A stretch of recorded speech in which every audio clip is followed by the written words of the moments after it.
इंदौर की 3 वर्षीय अनिका शर्मा के इलाज को लेकर मध्य प्रदेश हाईकोर्ट में सुनवाई जारी है। स्पाइनल मस्क्यूलर एट्रोफी टाइप 2 से पीड़ित अनिका के मामले में कोर्ट ने दिल्ली एम्स से 23 जुलाई तक जवाब मांगा है।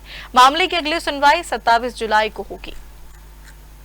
इंदौर निवासी 3 वर्षीय Anika Sharma spinal muscular atrophy type 2 जैसी दुर्लभ बीमारी से पीड़ित है। इस बीमारी के कारण वह चलने फिरने में असमर्थ है। बच्चे के इलाज के लिए परिवार पिछले 1 वर्ष से समाज और विभिन्न सामाजिक संगठनों की मदद से धन जुटा रहा है।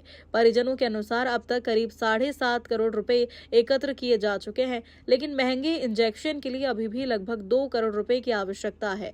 बताया गया कि विदेशी डॉलर की कीमत बढ़ने से इंजेक्शन की लागत भी बढ़ गई है।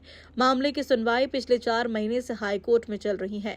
कोर्ट ने दिल्ली एम्स से 23 जुलाई 2026 तक जवाब प्रस्तुत करने को कहा है, जबकि अगली सुनवाई 27 जुलाई को निर्धारित की गई है। वहीं केंद्र सरकार की ओर से इलाज के लिए 50 लाख रुपए की सहायता स्वीकृत की गई है। लगाई गई थी 4 महीने पहले, आज उसकी सुनवाई हुई। क्या पूरा मामला ये याचिका इंदौर उच्च न्यायालय के समक्ष हमने लगाई है। इंदौर की एक बच्ची है अनिका शर्मा, जिसकी उम्र लगभग 3.5 साल है अभी। उसको SMA टाइप 2 नाम की एक दुर्लभतम बीमारी, जिसे सरकार ने भी दुर्लभतम बीमारी की श्रेणी में माना है, और उसका एकमात्र इलाज एक इंजेक्शन है जो कि अमेरिका से आता है, और उसकी कीमत 9 करोड़ रुपए थी जो हमने ये याचिका लगाई थी। और बच्ची के परिवारजनों ने, माता पिता ने जन सहयोग से, इंदौर की लगभग पूरी जनता ने, कई जनप्रतिनिधियों ने और इंदौर के अलावा आसपास के कई शहरों के लोगों ने उसमें उनको एक सहायता करी थी, जिसके माध्यम से 5.25 करोड़ रुपए की राशि उन्होंने जुटा ली थी, और बाकी राशि वो एकत्रित नहीं कर पा रहे थे। और बच्ची का वजन बढ़ता जा रहा था और बच्ची का इलाज थोड़ा मुश्किल होता जा रहा था। तो इस विषय को लेकर हमने याचिका प्रस्तुत करी थी, और हमारी मांग थी उसमें कि केंद्र और राज्य सरकार इस बच्ची के जीवन की रक्षा करे और इसके इलाज में जो भी राशि कम पड़ रही है वो राशि की सहायता करें। हमारी याचिका जब प्रस्तुत हुई, न्यायालय के सामने जब विषय आया, तो न्यायालय ने बहुत गंभीरता से इसको लिया और तत्काल केंद्र और राज्य सरकार के वकीलों को आदेश दिया था कि आप वरिष्ठ अधिकारियों से इसमें निर्देश लें, शासन से निर्देश प्राप्त करें और कोर्ट के सामने ये जानकारी दें कि क्या अधिकतम मदद इस बच्ची की जा सकती है और कैसे इसके जीवन की रक्षा होगी।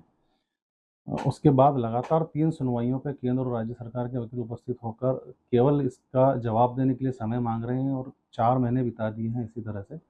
कल जब याचिका की सुनवाई हुई, उस दौरान भी केंद्र और राज्य सरकार के वकीलों ने सरकार का कोई पक्ष इसमें स्पष्ट नहीं करा, ना ही कोई जवाब प्रस्तुत किया, और 2 सप्ताह का समय मांगा था, जिसमें हमारे द्वारा आपत्ति दर्ज कराते हुए कोर्ट को ये बताया गया कि बच्ची का वजन बढ़ता जा रहा है और ये एक दुर्लभतम बीमारी है, और इसके इलाज में इस तरह की लापरवाही या देरी बच्ची की जान जोखिम में डाल सकती है। तो माननीय न्यायालय ने इसको गंभीरता से लेते हुए उनको एक अवसर दिया है कि 23 जुलाई तक अनिवार्य रूप से इसमें जवाब प्रस्तुत करना है, और 27 जुलाई इसमें सुनवाई के लिए तारीख निर्धारित करी है। जब हमने माननीय न्यायालय से निवेदन करा कि हर बार तारीख बढ़ा लेते हैं आके इस तरह से, तो न्यायालय ने मौखिक रूप से कहा था कि अगर इस बार इनका जवाब नहीं आता तो न्यायालय अपने स्तर पर निर्णय करेगा। कोई सर, इस पूरे मामले में अभी तक कितनी राशि एकत्रित हो गई है और कितनी और बाकी है?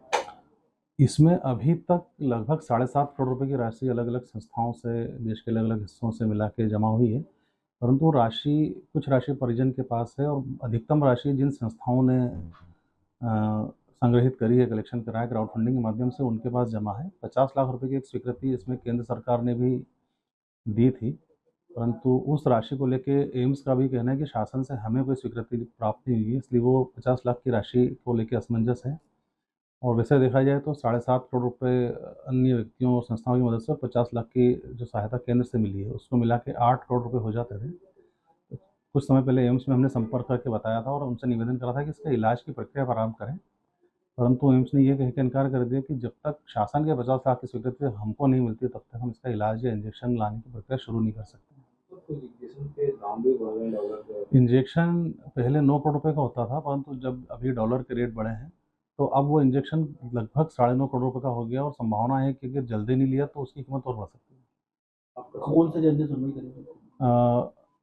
SN भट्ट साहब ने सुनवाई करी थी कल, और मेरा नाम चंचल गुप्ता है। तो मैं एक सेकंड सर आप थोड़ा सा पीछे रोल सर। मैं आप सभी लोगों से अनुरोध करना चाहूँगा, जो व्यक्ति कैपेबल है, जो इसकी मदद कर सकते हैं, डेफिनेटली मदद के लिए हाथ बढ़ाएं और मदद के लिए आगे आएँ।